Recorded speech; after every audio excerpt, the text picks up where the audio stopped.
Hustling.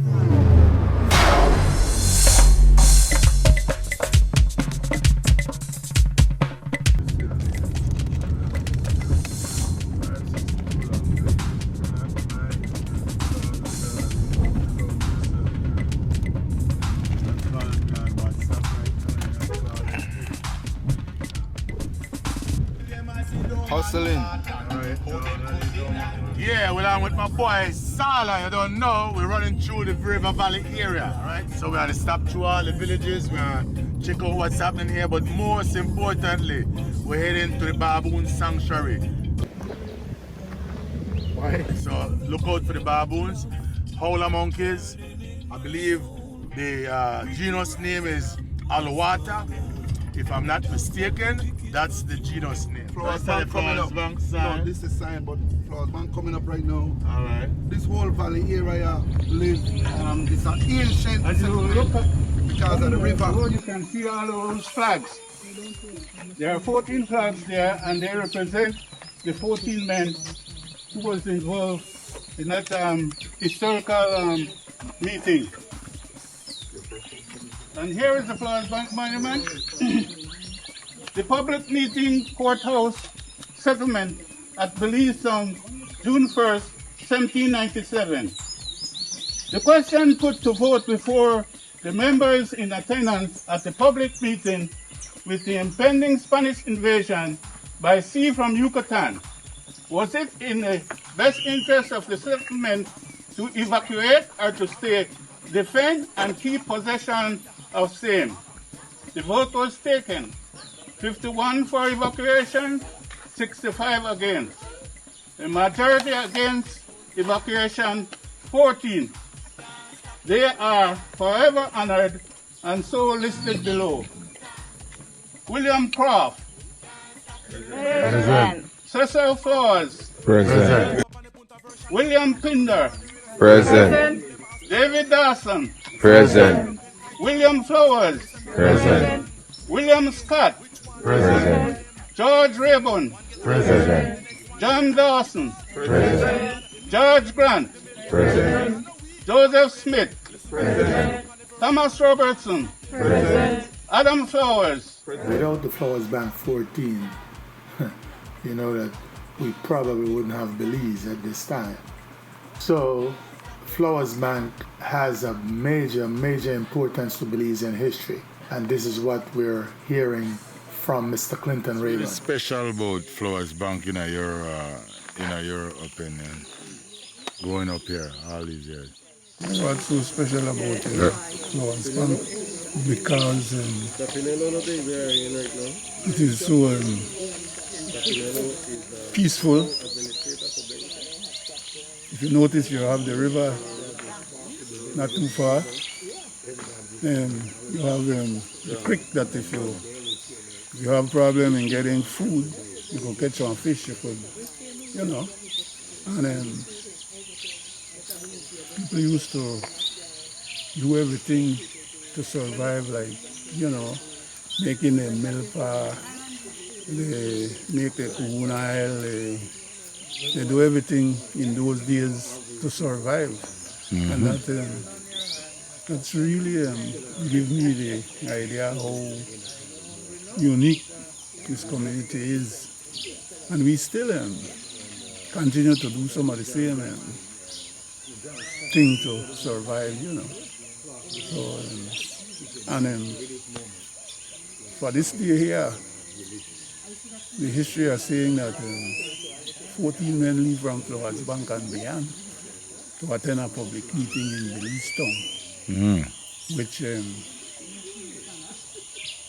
are saying that the purpose of the meeting is whether we will stay and fight or we will evacuate. Yeah? That's the name, Flowers Bank 14. Yeah. All right. And that's another good thing about the community. So people, we would want to see something more productive or more unique to this community, especially the road. and stuff on behalf of this community, which these guys had represented the 1st of June 1797, I guess, you know. Yes, sir. But we hadn't get to that spot as yet. So we hope that people will look around, listen, and try to give the community better road and maybe something else beyond that, you know. Yes, sir. Yes, sir. Satisfy the What country and our whole more. what do you think is holding that up? Well, you know how it is. They don't have enough votes, you don't think? Well, I believe because it's a black community and people don't want to see even the black don't want to see the black survive something. I believe those are some of the things because to me, I look on it as something special. That these guys have done the act already. So some of the ancestors still here. So why don't give a look at it and give us better road, especially so that people could come in and see the monument. People could go out, you know, and stuff like that. Makes sense, makes sense. I really appreciate you talking to me about a brief history on Flowers Bank, man. Totally appreciate it. What kind of food do you specialize in back here? Well, we specialize back here. By the way, I'm talking to Mr. Clinton Rayban, original resident, born and grew right as well as Flowers Bank, a proud member of the community. Yeah, as we used to, in the days, and still in the days, we used to do boil up. In those days, we never have no refrigerator, no nothing, so we have to can fish, can meat, barbecue meat, so that we could keep it a little longer, you know, and to go along with the fish, the ground food, potato, cocoa, cassava, and, you know, sometimes in the community, people used to eat rice like 3 times a day because flour was scarce. And it was so healthy in those days that, you know, you go right at the river, catch any fish, and sure, dig the cassava, and have food to eat, my brother. Fish are crana? Crana based to baka. Wow. You know, and maybe you catch some mudfish too. Of course, I hear a lot of really nice from the howler monkeys in the backyard. Enough of that in the backyard. Yes, yeah. That's another good part because the howler monkeys value a lot today. But people come to see them special, you know. Yes. Yeah. It's a good tourist destination in the area now. Yeah. So more importantly, they should fix up the road for let you guys get piece of the tourism industry. Yeah. But again, black people are scarce. It seems like, and the few we have in Belize now, not seem to be treated the right way. Yeah. That's a fact. Wow, interesting. Yeah. I really appreciate it. You're welcome, my brother. Yeah, thank you so much. Yes, welcome to the Baboon Sanctuary in the River Valley. Me and the big man look for the baboon exploration today.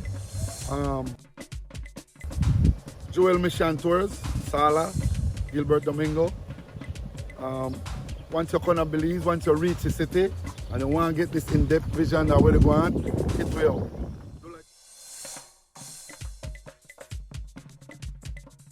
This is the Vervine. This is what we use to help control corona. This is what we drink and we have to control corona. Oh, seriously? With this. Yeah, with the Vervine, yeah. Huh. We get this and we boil it and we drink it and it helps us control our corona thing. That's why we have such low cases in Belize. That's great. Everybody do a lot of herbs in Belize. Over here we have our black orchid. It's not flowering right now, but this is our black orchid and this is our national flower of Belize. Okay? This is our national flower of Belize, the black orchid. See a little hummingbird nest right here in it too? That's a little Get the close up if you could. You might want to bring the other camera around your shoulder just in case. Our national plant of Belize. We have 4 national symbols. We have the black orchid. We have the mahogany tree, which is our national tree. We have the tapir, which is our national animal. And we have the which is our national bird. And over on this side here, we have the vermilion with the red flower. This is the vermilion. And this vermilion could gather up to a gallon of water for different species of birds. Sometimes you can find even a poison dart frog inside these vermilion. Okay? And it's an epiphyte, it's not a parasitic plant. So any tree that you see this tree hanging on to, is not hurting the tree, okay? Let's walk back this way.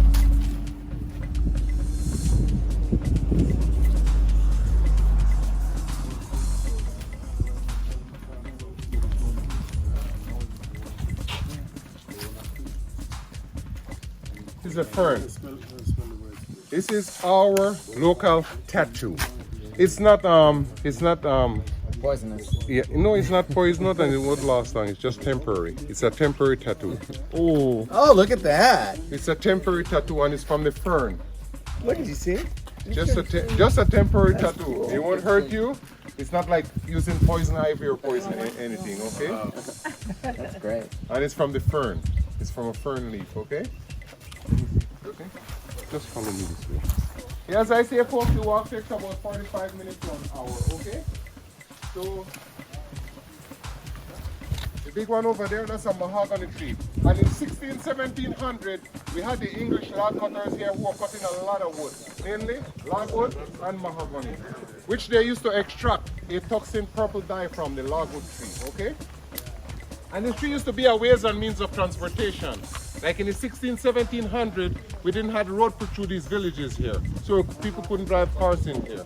They used to make their local dugout canoes either from the guanacaste or the mahogany tree. And they would use those trees to paddle all the way down the Belize River, going to town to pick up supplies, mainly, and for their lantern, because we didn't have any electricity out here.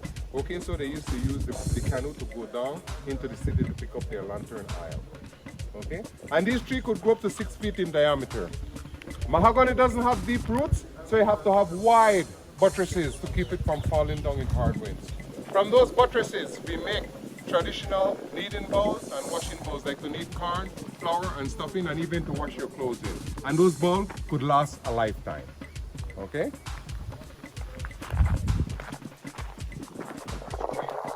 Just by looking at this tree, can you why you think we found this tree? Just a wild guess. You don't have to be right on the money.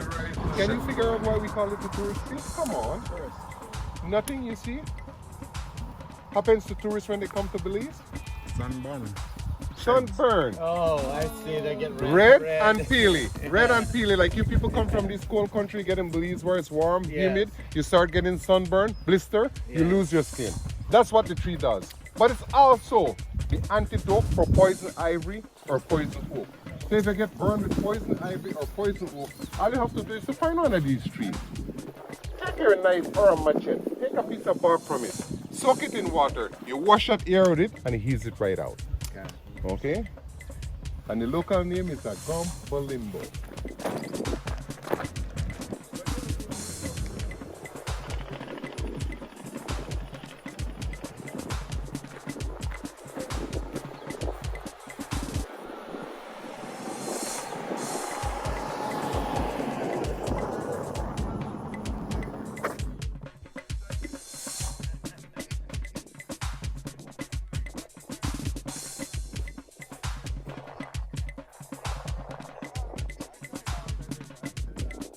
To these guys here, this is the local cashew fruit here.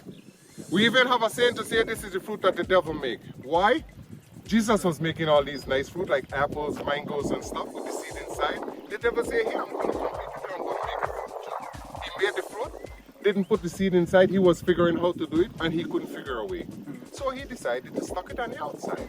So we call it the devil's fruit. The wine that we make from it is called a poor man's whiskey. And why cashew nut is very expensive because it's just one nut one fruit, okay? And as I say, the fruit is edible directly from the tree, but the nut is toxin, so you have to process it. First of all, you have to collect them, put them out in the sun, let them dry out, roast them outdoor on fire, not indoor. If you try to roast this indoor, it smokes too much, and you start inhaling that smoke, it swells you right out. So you have to roast them outdoor on fire, put a glove onto your hand, break it, then you stick it in an oven, take an inner shell from it, then it's edible. Okay? See the different colors of the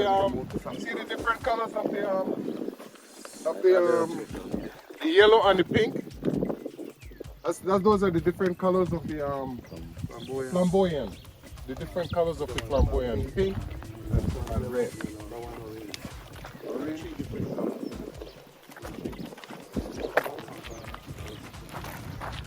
As I say, we've been interacting with them for a period of years, and we've got our relationship with them. As close as we get to them, folks, we ask you not to touch them, okay? Because they would just come right down to see their visitors, right? And sometimes they would come as close as touching on the shoulder, but as close as they get and touching the shoulder, don't touch them. Termite. If you look over here to your right, we have a termite nest. And termites are very, very important in the rainforest, not in your homes. Because I say in the 16, 1700s, when you had these log cutters here, they used to cut a lot of wood. Okay? And they used to take out the best part of the tree that they need, they would leave all the limbs in the forest. All the termites do is to recycle the rainforest. So they are recyclers. So they are very important in the rainforest. They play their role here in the rainforest, not in your home. You don't want that in your house. No.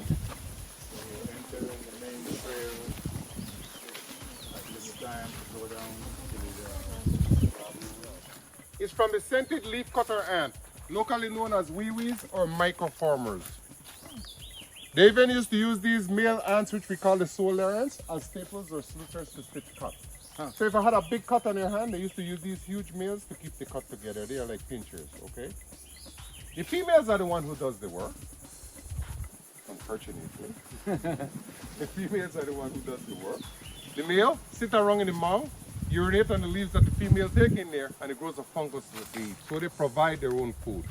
They're taking the leaves, but they doesn't eat the leaves. They eat the fungus that grows on the leaves. Okay? And they could go up to a half a mile to gather the pieces of leaf, take it back to the mound, where the soldier protect the queen inside. We have the black howler monkeys and we have the spider monkeys. But in this immediate forest, we won't find the spider monkeys. Spider monkeys do higher canopies. Black howler monkeys do canopy from 80 to 100. The spiders do like from 100 to 200 feet. Thank you, my brother. They used to tell the local people that these are baboons. That's why I give it the name the Community Baboon Sanctuary, but we do not have baboons. So please do not look for baboons, okay? We have black howler monkey, but it's a long story.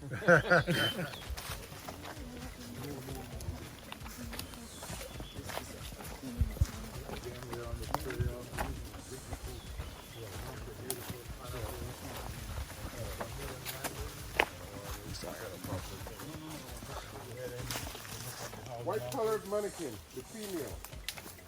The male, much beautiful, are yellow, black, and white. All the monkeys. This is the female. It's a white-colored mannequin. And they give a popping song. The male, they do licks and quirks. So the male would display in these licks and quirks for the female, and the female would choose the guy she wants to be with. And they give a popping song like this when they're doing their display. It's like a hit, like you hit two hard nuts together. Oh, cool.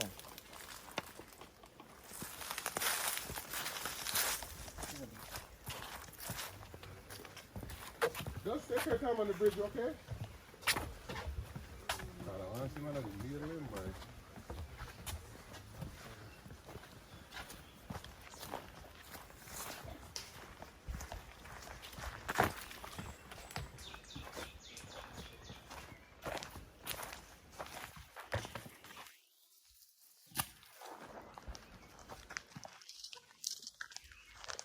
And over on this side, folks, we have the cajon palm. It's a cajon palm tree. And this tree is called 1001 uses due to the different use that we use it for. From the leaves, we touch those traditional thatch roof. It could last like 6 to 8 years. From the nut, whenever they get mature, I don't see any nut on the ground right now. But whenever the nut they get mature, they would fall on the ground. The local people would collect them, take them back home, break them on a stone with an axe. Take a small kernel from inside, which is like a miniature coconut. They would either grind it in a mill or beat it in a local mortar that we make either from the guanacaste or the mahogany. They would boil it and they would extract a delicious cooking oil from it. They even used to use these shells to burn as charcoal filters to put in their gas masks in World War I. So we used to export these shells to use in their gas masses. Okay, that's why it's called 1001 uses. They stuck the hose on the fruit. We make what we call a fly swatter or horse's tail. So if you're in the rainforest and you doesn't want to use chemicals like repellent, all you have to do is to carry one of those swatters. It's like a horse's tail. It keeps away the bugs and it's 100% organic. Okay? Because after using bug spray, sunscreen on our skin for a period of years, we do not know the impact that it will cause to our skin. So we decided to do natural stuff. Over here we have the area root of the split leaf philodendron. Okay? Most people have them as house plant, but they cannot grow it very well in the house because of these aerial root. It intends to grow these aerial root into their carpet. So every now and then they got to keep on clipping them. This is the Mayans' first incense and even cigarette. Even though it doesn't contain any nicotine in it, why the Mayans used to smoke it? They were farmers. And in the month of June and July, when we are in our rainy season, we do have a lot of bugs. So they used to smoke it to keep away the bugs. Okay? It's not because they're getting a high from it or they're getting nicotine from it. They just smoke it to keep away the bugs. And it's very, very flexible. Okay. It's not a Tarzan tie, my friend. So don't try go hanging on it. It's not a Tarzan tie. It's just to tie the leaves onto these traditional tattoo. But if you come close here, smell it. It's like an incense. The drier it gets, the more aroma it brings to it. Oh, yeah. It's like an incense. Yeah. You can smell it. It's like an incense, my friend. This is what we use. Okay? The Mayans' first incense and even cigarette. Area root of the split leaf philodendron.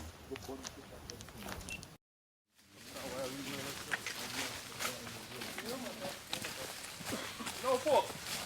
This is a Tarzan tie.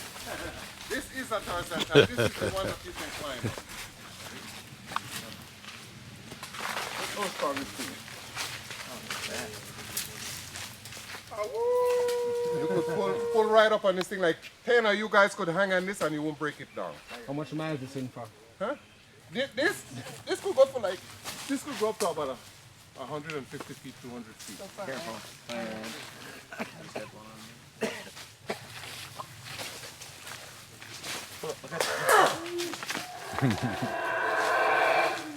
That's just a mimicking call, okay? It's not because he's angry. I'm just mimicking to find out where he is. He doesn't have to do it, but he did it. Okay, he thinks it's a part of his job. Come. Come.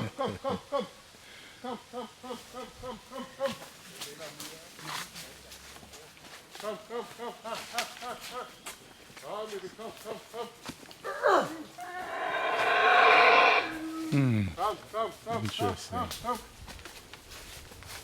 Is that the That's the alpha. The alpha male, yeah. That's the alpha.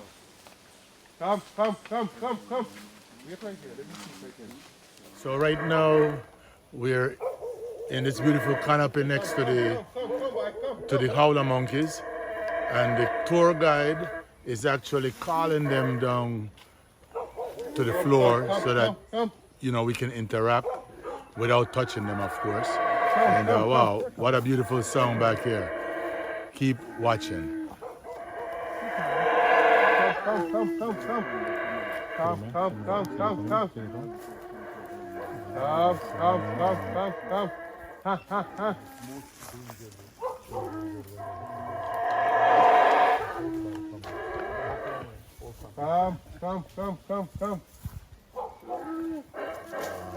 That is beautiful.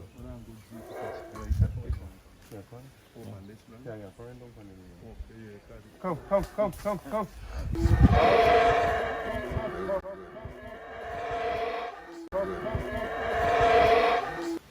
As you can see right there on the tree.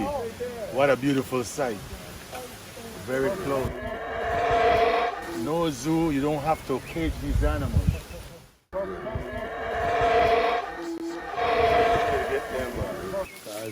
We want to make sure they record, yeah? Come.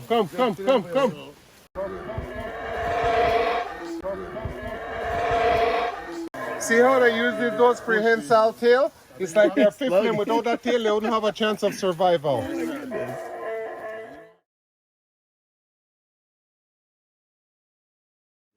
You could stand right underneath the monkey and take pictures, okay? Because the monkeys are photogenic. They like, you can They tell like they the like picture, it. yeah, they like the picture to be taken. They are very, very photogenic. Gotta give me the monkey. I did. Here, Rex, smile with him. Excellent sight. Okay, Steph, we need you and the monkey. And me. Hold on, we'll do a selfie. With the monkey. Yeah. Oh, there's another one. He's coming down. Steph. Stand right underneath the monkey. If you want to touch you on your head, no problem.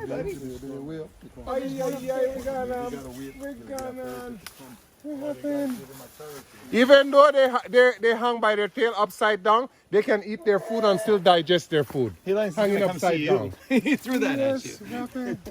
Rapin, come.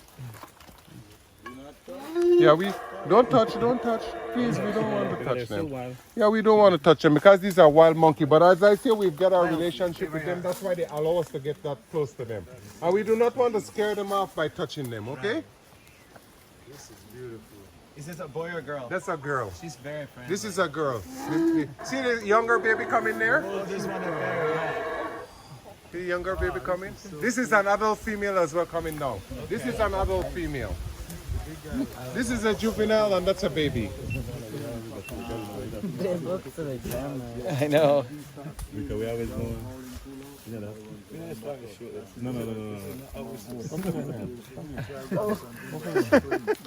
Just pick it up. You gotta let this guy do it. He loves them. Isn't that cool? He loves Remember we say we don't touch them, right? Right. We don't touch them. He wants to touch you, it's okay. You can come up in here. Just open it here. There you go. It's just about 3 feet over my head. I'm That's scared. awesome. Bring me the phone.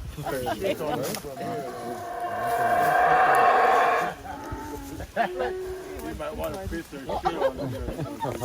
He likes you. She likes you. Oh, the howler guy's close. Oh, cool. Wait, but Can you have that? Yeah, they want you to see. He knows. No, He knows they what know he's better. doing. Be careful with the juice. Don't let the juice fall on you, okay? Juice really stains your Yeah, the clothes. juice stains. I didn't think we'd get this close. Did you, Steph? no. You didn't think we'll get this close? close, You no. get closer than in the zoo. No, much Even in the closer. zoo, you And get it's- closer to these And monkeys. it's their real habitat. too. Right. That's the best part. They're in their natural habitat. So sorry. That's the beauty. Yes. We're in their home. This is Belize Currents, and we're showing you some of the best parts of Belize right now. And this is Bermudan landing of the Baboon Sanctuary. Even though there are baboons in Belize, these are howler monkeys. And I believe the genus is Alawata. Look at that beauty. You don't know.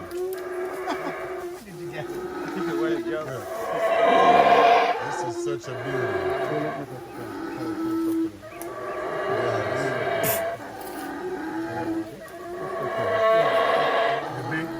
The big boy up there is shouting up there.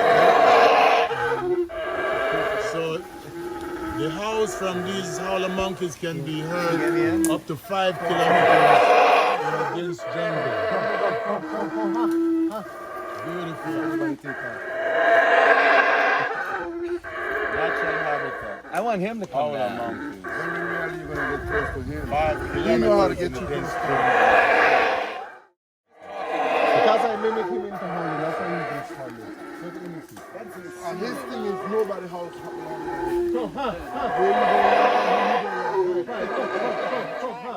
What if you started howling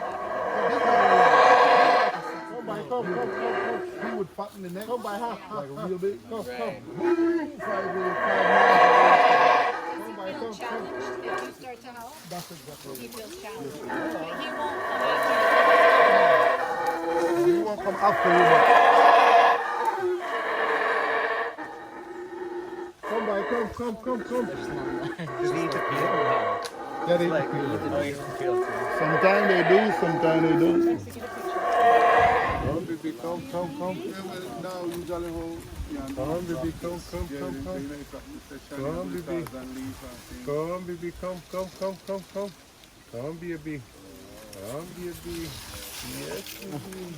So cute. Like a puppy.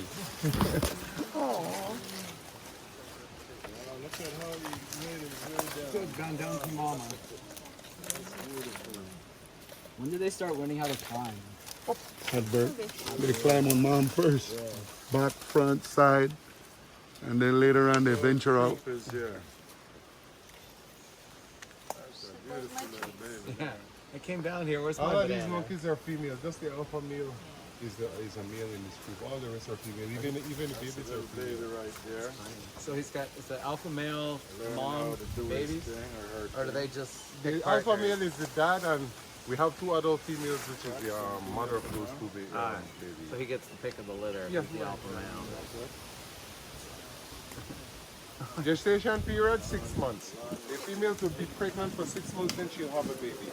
Do they ever come down or walk? They would come on the ground. If they have certain areas that they would like to go to have certain food and there's no trees for them to go on, they would come on the ground. But they are very, very cautionable of being on the ground. They would come to a certain height and would go on the ground. But they are cautionable of going on the ground.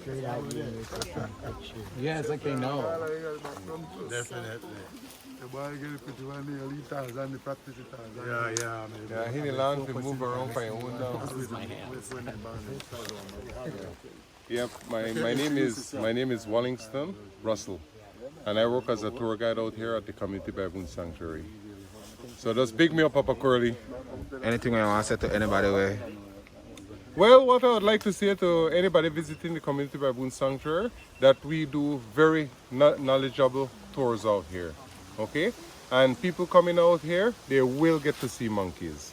That's for sure. It's like 95% guarantee that they get to see monkeys. And I would like to say that we have a very good thing going on here. The best of it is because we are doing a non-governmental organization out here. It's all done through the local people who decided to sign these voluntary pledges. Once you come to the monkey farm or the baboon sanctuary, make sure you catch pussy. Yes, sir. Make sure you catch pussy. Yes, One of the body see that the business. Yes, Always look for him. Original barn grow and raise. Right here. Pussy, So, I think you done. earlier there was some presentation I missed in the front room. Was that what I got outside that you Yeah. gave us? Was it the Well, same I give you a presentation? part of it, but Yeah, if you could do that? guys have time, I could give you a little part Give of me it. a little piece of Yeah, it? the Community Baboon Sanctuary is 12 square miles. Okay, we have 7 different villages that are included in the sanctuary, and it's 20 square miles long. We have a rough estimate of 4,000 to 5,000 monkeys. Monkeys do not do well in captivity, but if they survive, they could live 15 years. They rather to be in their natural habitat where they would live up to 30 years. So in captivity, it cuts their lifespan in half. Dr. Robert Howich, he is a primatologist. He is all the way from Gales Mill, Wisconsin, and he was studying monkeys in Mexico and in Guatemala. And he saw a film that was filmed by an English guy. His name is Richard Foster from the Belize Zoo. The name of that film was Amate, which means the great fig tree. And that film revealed where this area had a very high population of the same species of monkey he was studying in Mexico and in Guatemala. So that's what dragged him into this area to see where he could do further research on them. He came here in 1981. He met up with the local founder. His name is Follett. Follett passed away in 2009. So they worked from 1981 up until the 23rd of February 1985 when the sanctuary was officially open to visitors. Of course, folks, to get the project off the ground, since it's an NGO, non-governmental organization, we got supported by different organizations such as WWF, World Wildlife Fund US, from the Zoological Society of Milwaukee County, and the Lincoln Park Zoo of Chicago. We are no longer getting any funding or any support from any of those organizations, so we were forced to be self-sustainable and dependent on a lot of tourism. Like people coming out here where they pay a registration fee, a little donation here and there, and that is how we are functioning. In 1961, we had Hurricane, and that hurricane came in and it kills out a lot of monkeys. as well as a yellow fever came in after the hurricane, so the population was down. But in 1987, we had this guy named Kenneth Glander.